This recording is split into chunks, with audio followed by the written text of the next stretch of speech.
mi nombre es Eliana Luz de Muñoz Imbachi, junto con mi compañera Yolima Piamba Dorado. El día de hoy nos encontramos como Comité Técnico de la Mesa Forestal del Chocó con la finalidad de realizar una capacitación en cuanto a la identificación del agente causal de la enfermedad que los pobladores nos reportaron que viene presentándose en el cultivo de cedro en el municipio de Quibdó, donde ellos dicen que los árboles se están viniendo al suelo y que cuando se acercan observan que las raíces están podridas, las bases de los troncos de los árboles afectados tienen una apariencia extraña, como láminas de un tallo de plátano, solamente que esas más gruesas. Entonces, lo que se hizo con anterioridad fue un diagnóstico presuntivo donde se establece que el agente causal de la enfermedad pues viene siendo el hongo Coniferiporia weyeri. Y entonces iniciamos con una pequeña introducción.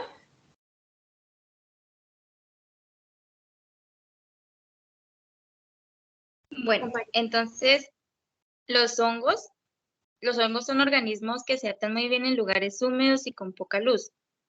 Estos se reproducen principalmente mediante esporas que tienen estructuras reproductoras para la propagación del hongo. La mayoría de estos hongos fitopatógenos pasan parte de su ciclo de vida en las plantas que les sirven de hospedante y otra parte de ellos en el suelo o en los residuos vegetales. Como lo mencionaba la compañera, en este trabajo enfatizaremos sobre el hongo fitopatógeno Coniferiporia weyeri, que está afectando el cultivo de cedro. Entonces, lo que vamos a hacer nosotros es una capacitación donde brindaremos apoyo y reconoceremos los principales síntomas y signos que presenta este hongo en el cultivo, y mediante información en bases de datos buscaremos información sobre la toma y análisis de muestras en el laboratorio.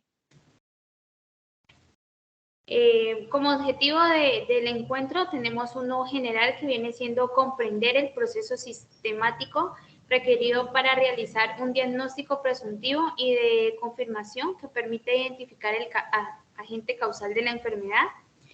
Y basándonos en los objetivos específicos que son describir cómo reconocer el agente causal de la enfermedad en campo y capacitar en la toma de muestras del agente causal, así mismo como su manejo en laboratorio. De igual manera, buscamos contextualizar a los pobladores o cultivadores sobre las estructuras del género y el grupo al que pertenece el agente para de alguna forma u otra poder realizar el manejo de la enfermedad. Entonces, iniciamos con lo del reconocimiento en campo del agente causal. Entonces, partimos de unos síntomas que viene siendo lo que nosotros identificamos así de una forma general en la planta. Entonces, nos dice que los síntomas se presentan solamente después de los 5 a 15 años, donde la infección ya se ha observado o ya se encuentra en el suelo, y esto parte de que el sistema radicular ya se encuentra debilitado. Dentro de los síntomas que podemos observar a simple vista, pues está un crecimiento pobre de los árboles, los conos son de tamaño reducido y el follaje tiende a tornarse de color amarillo o enrojecido. Como podemos observar en la imagen de acá, evidenciamos un árbol de cedro con un sistema foliar empobrecido, a diferencia de este árbol de acá, pues que es un árbol sano. También observamos que un síntoma es que las raíces se rompen en el cuello y producen aglomerados de raíces.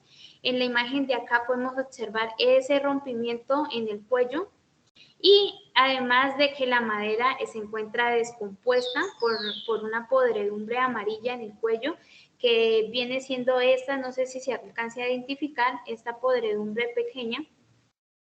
Y además de que podemos observar el volcamiento de los árboles, incluso antes de que se presenten las afectaciones en el sistema foliar. Acá en el tronco, cuando hacemos, lo partimos, También ya es posible identificar otro síntoma, sin embargo, este pues no se identificaría a simple vista, sino que tendríamos que realizar una abertura al tallo para poder identificarlo. Pero sí es un poco más fácil a través del crecimiento empobrecido del árbol, y además de que aquí cabe mencionar que el follaje no en todos los árboles se va a tornar de color amarillo. Ahorita en los síntomas, o en los signos, perdón, para reconocimiento en campo del agente causal, entonces partimos de que habría que realizar se debería retirar la capa húmica del suelo y examinar el cuello de la raíz, que es donde se observa el micelio superficial e hifas de color marrón rojizo, que viene siendo lo que compone al hongo o constituye al hongo. Por lo general, este micelio superficial tiende a tener un diámetro de 5 a 10 micrómetros e incluso hasta 3 milímetros de longitud. Y además de que las paredes son gruesas, el micelio no tiene anclaje, y según estudios realizados por la comunidad andina, las basidiosporas son globosas a subglobosas, se tornan oblongas, con un pequeño apículos, lisas y alineadas. Acá podemos encontrar las dimensiones, y que la madera descompuesta en estado avanzado presenta una podredumbre amarilla laminada en forma de panal, que es la que podemos observar en la parte de acá. Esta ya viene siendo la identificación del hongo o la presencia del hongo como tal en la zona de la raíz. Se encuentran también en forma de callos frutales de color marrón y apariencia crujiente, como es en la parte de acá. Entonces, básicamente podríamos decir que los síntomas es lo que podemos observar en la planta antes de haber identificado el agente causal, en este caso el hongo. Y los signos ya es cuando podemos evidenciar la presencia del hongo. Aquí cabe resaltar que la enfermedad ataca principalmente a los árboles, a las coniferias de edad entre los 6 años, y que el tiempo estipulado para que la enfermedad presente las afectaciones más graves, pues va de 1 a 2 años, que es cuando la planta tiende a morir porque es una enfermedad invasiva. Y aquí también tenemos de tener en cuenta que el agente causal o el hongo puede sobrevivir hasta 50 años entre el suelo o incluso en alguna parte del árbol.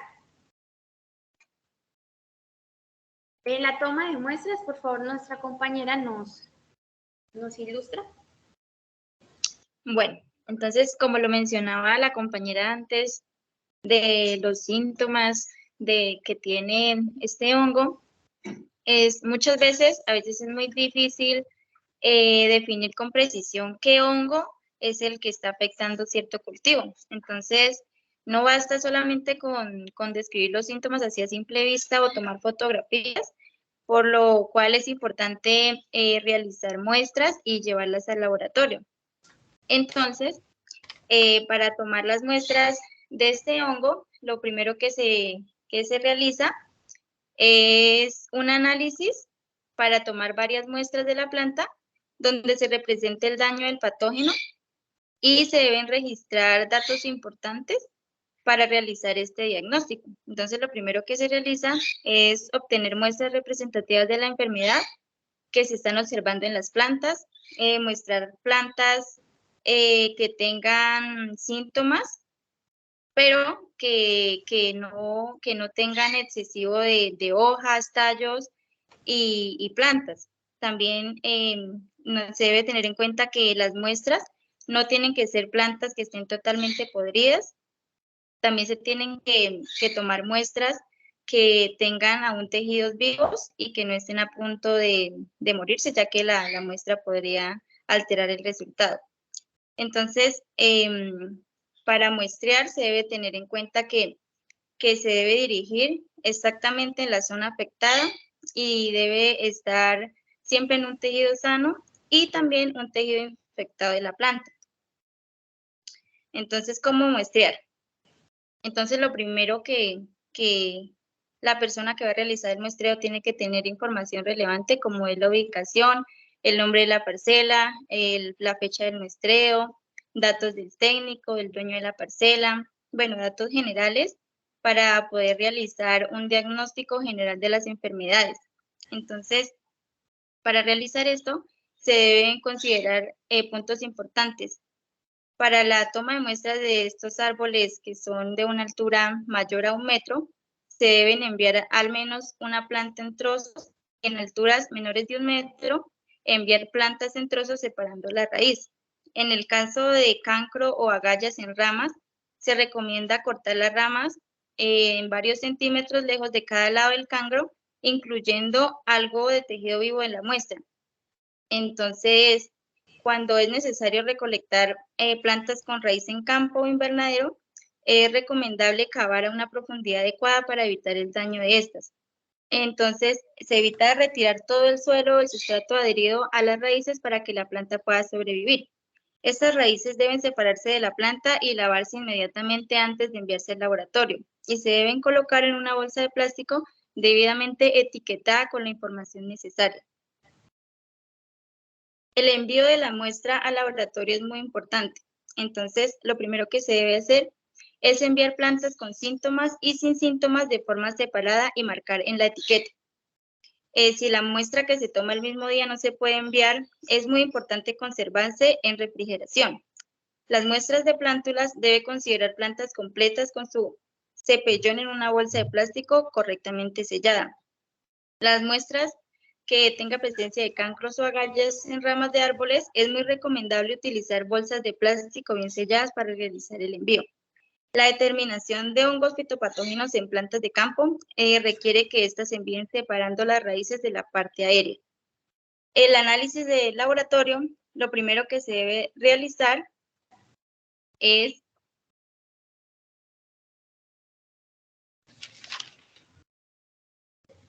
la incubación del material vegetal.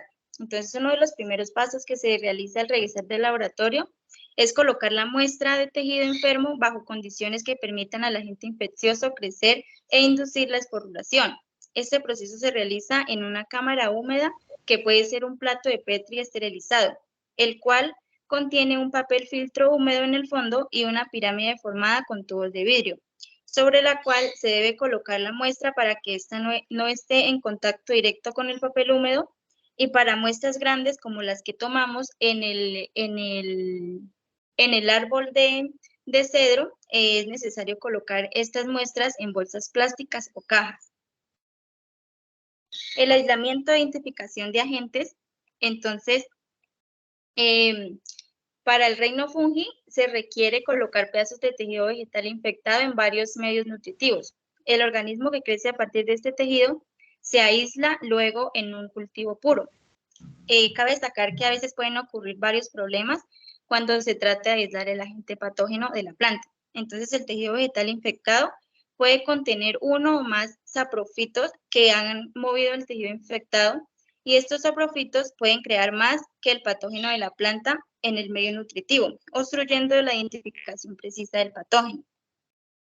En las pruebas de diagnóstico para la identificación del agente, es muy importante buscar los factores abióticos que pueden ser importantes en los síntomas del hongo observado. Entonces, estas pruebas del suelo y agua pueden ser necesarias para poder determinar el pH, la composición de nutrientes, la salinidad y otros factores. Entonces, también es muy importante analizar las muestras de tejido vegetal para determinar el contenido de nutrientes que determina si hay deficiencia o toxicidad de macro o macronutrientes. Para el diagnóstico final, entonces este diagnóstico hace parte de una prueba de hipótesis, donde la hipótesis es simplemente la identidad de la enfermedad, y un buen diagnosticado pasa por múltiples interacciones del método científico, donde se busca literatura, donde se evidencia pruebas que respalden la hipótesis que se genera. Entonces, estas hipótesis se generan a través de observaciones de la planta, del medio ambiente y de la información del productor. Cuando toda la información se recopila con éxito, se deben consultar las fuentes bibliográficas para poder determinar lo que ya se sabe sobre las enfermedades y el agente causante de la enfermedad asociado a la planta identificada.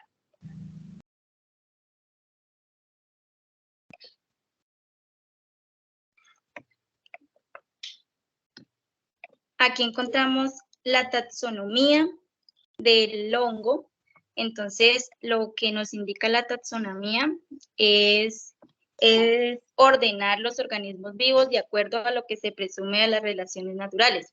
Entonces, partiendo de sus propiedades más generales a las específicas, los criterios de clasificación que se utilizan están basados en las características anatómicas, morfológicas, citológicas, fisiológicas, genéticas y otras de los organismos, donde dan origen a diferentes grupos de características más o menos similares, ya que este hongo tiene otro agente que es muy parecido, que ya la compañera va a hablar de él.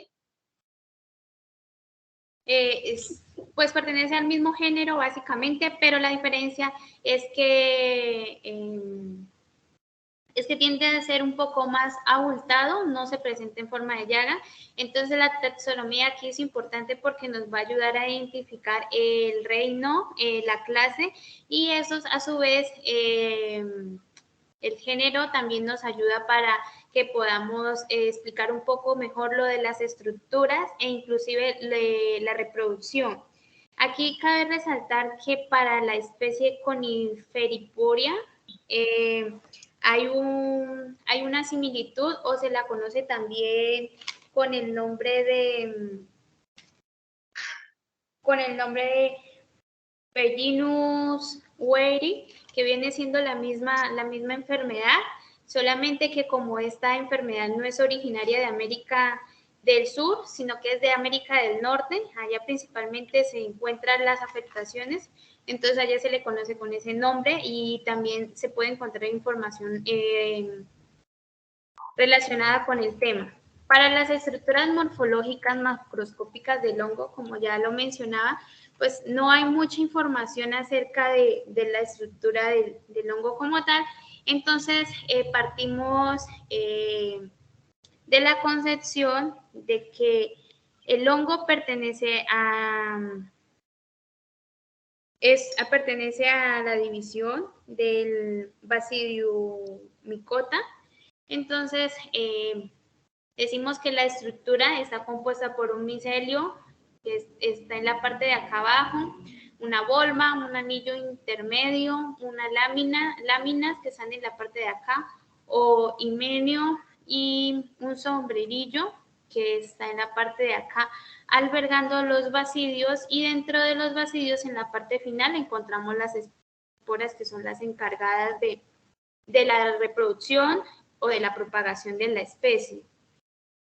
Dentro de esta estructura de acá, cabe resaltar que la estructura o cómo identificamos en campo al hongo viene siendo de esta forma, que puede presentarse de este color o un color blanquecino a lechoso. Las características de este hongo es que es filamentoso, formado por hifas, y que se reproduce de forma sexual. Entonces lo vamos a aclarar en la parte siguiente, que se relaciona con las estructuras reproductivas microscópicas. Entonces, como podemos ver acá en la parte de acá, pues también tenemos las estructuras macroscópicas y microscópicas del hongo, que fueron las que ya se mencionó en la parte de la diapositiva anterior. Y entonces acá vamos a hablar de lo de las estructuras reproductivas. Entonces partimos de que en el basidio, que es en esta parte de acá, que está debajito del sombrero, entonces donde están las láminas, en el basidio, en la parte final, como ya les mencionaba, en las punticas encontramos las basidioesporas, y esas basidioesporas germinan formando micelios unicelulares. Esos micelios unicelulares luego dan origen a la pasmogamia, que es donde se originan los micelios secundarios, que vendrían siendo los de la parte de acá. Y entonces,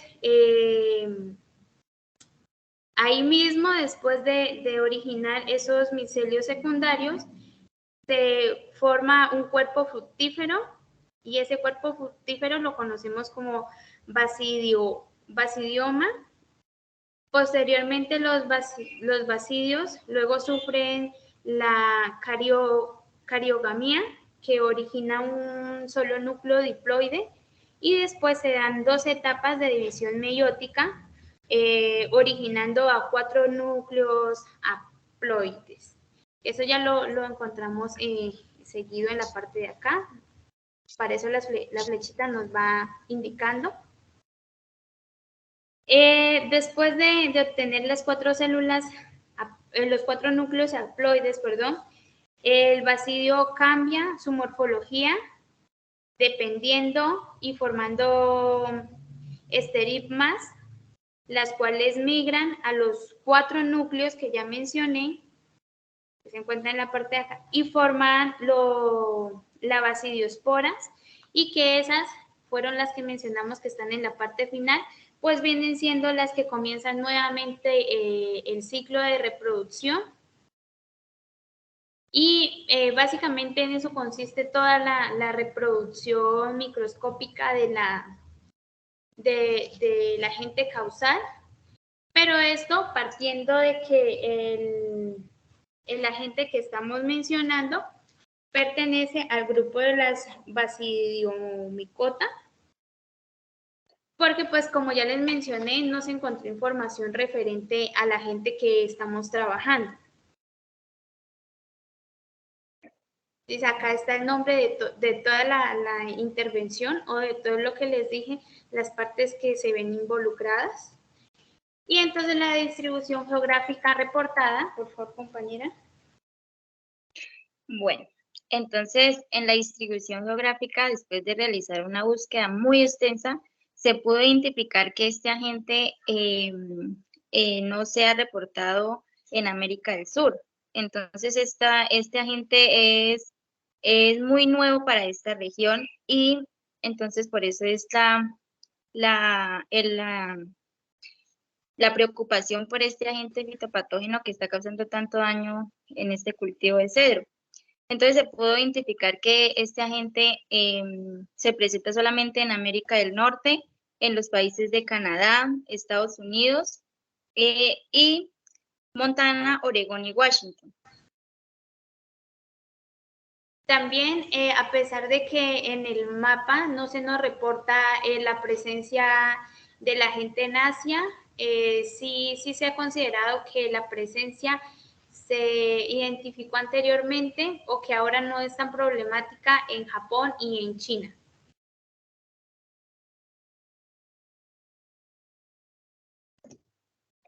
Entonces, lo de las enfermedades cuaternarias, por favor, compañera.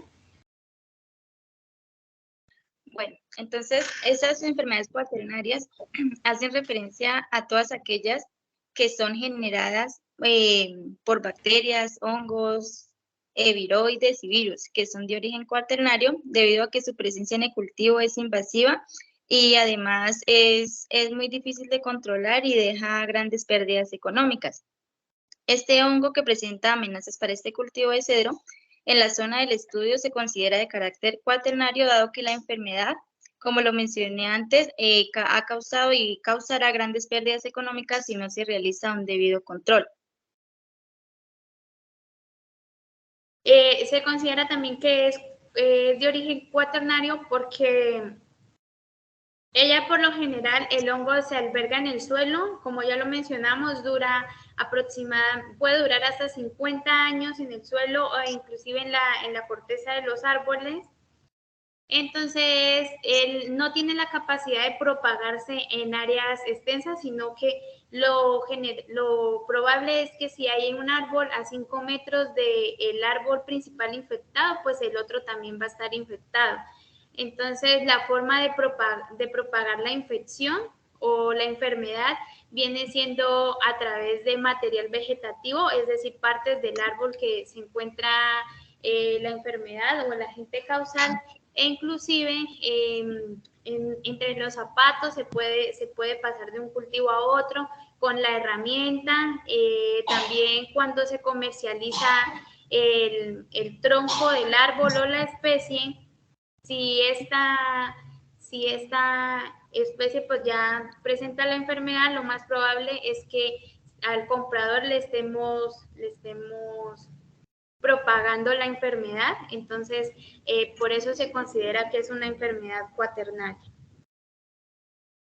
Entonces, como conclusiones, tenemos que la capacitación para identificar un agente causal de la enfermedad requiere describir una forma de cómo identificar el agente en campo a través de los síntomas, signos, para que de una manera u otra él pueda, por medio de la taxonomía, estar un poco más seguro, asimismo por la confirmación de los resultados del laboratorio, pueda realizar un mejor control que sea acertado y que parta de cómo atacar a la gente dependiendo el ciclo de vida de este mismo. Bueno, como última conclusión, entonces tenemos que el diagnóstico adecuado es uno de los aspectos más importantes que se deben tener en cuenta a la hora de la formación de un hongo. Entonces, si en el cultivo no se realiza una identificación adecuada de este agente causante, las medidas de control que se pueden realizar muchas veces van a ser una pérdida de tiempo y de dinero, ya que a veces se inician a aplicar productos que no van a reflejar ningún mejoramiento, y es por ello que realizar muestras en el laboratorio garantizará un diagnóstico apropiado para poder brindar recomendaciones de su debido control. También se nos olvidó mencionar que en los países donde se encuentra la enfermedad, que también es conocida como podredumbre laminada de coníferas, pudrición amarilla del anillo de las coníferas, puede realizarse un control biológico de la cepa y un control químico. El control químico se basa en fumigación, y mientras que el control biológico puede ser aplicación de trichoderma. Y también aquí cabe resaltar que cuando se tiene la sospecha o inclusive solamente para comercializar el cedro, se debe realizar una desinfección o un procedimiento que involucre la eliminación del hongo de la corteza del árbol a través de cámaras donde se somete estas estructuras del árbol del cedro a altas temperaturas para asegurar la inocuidad del producto comercializado. Entonces, para si desean consultar más información, entonces lo pueden hacer a través de las siguientes referencias bibliográficas, que fueron las que utilizamos para esta actividad. Muchas gracias. Y entonces, gracias. Esperamos que les haya quedado un poco más claro sobre las actividades que se deben compartir con el personal de la zona.